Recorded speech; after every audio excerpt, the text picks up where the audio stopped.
महापालिका निवडणुकीच्या आधी ठाणे जिल्ह्यामध्ये महायुतीमध्ये संघर्ष पेटलाय। शिंदेंच्या मुख्यमंत्री पदावरून गणेश नाईक आणि शिंदेंच्या शिवसेनेमध्ये जोरदार वाकयुद्ध सुरू झालंय। पाहुयात एक रिपोर्ट।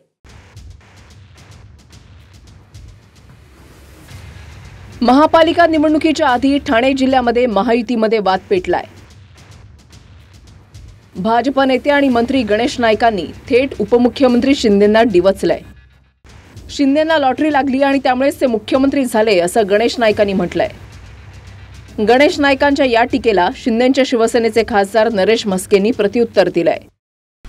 की प्रत्येकाच्या नशिबाची लॉटरी लागते का झाला लॉटरी लागते आनंदाची गोष्ट पण माझं म्हणणं आहे की कमावलेलं टिकवता आलं पाहिजे। काय बोललो मी, किती कमवलं त्याच्यापेक्षा नाही किती कमवलं आणि कसं कमवलं आणि कसं टिकवलं हे जनसामान्याची नजर असते। माझी त्यांना विनंती आहे, परंतु लॉटरी कुणाला लागली याचा विचार जर आपण गत काळाला आठवणी दिल्या तर तुमच्या लक्षात येईल की शेवटी कदाचित नाईक साहेबांचं वय झालंय आणि त्याच्यामुळे कदाचित अशी वक्तव्य ते करत असतील। पण माझी विनंती आहे त्यांना की आमच्या नेत्यावरती तुम्ही अशा पद्धतीने टीका करण्याचा प्रयत्न करू नका।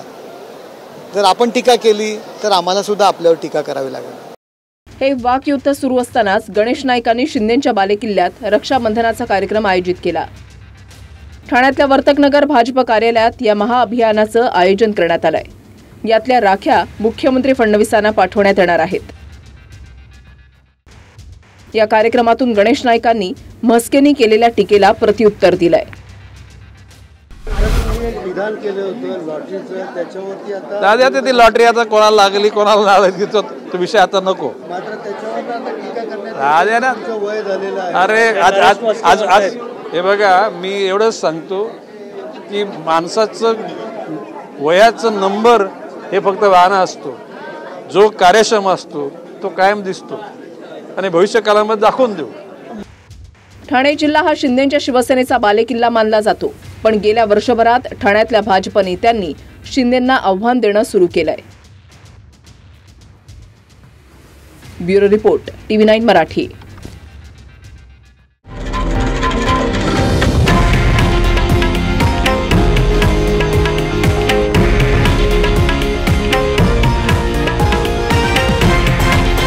हे आहे देशातील नंबर 1 न्यूज नेटवर्क आणि आपण पाहत आहात TV9 मराठी, एकमेव।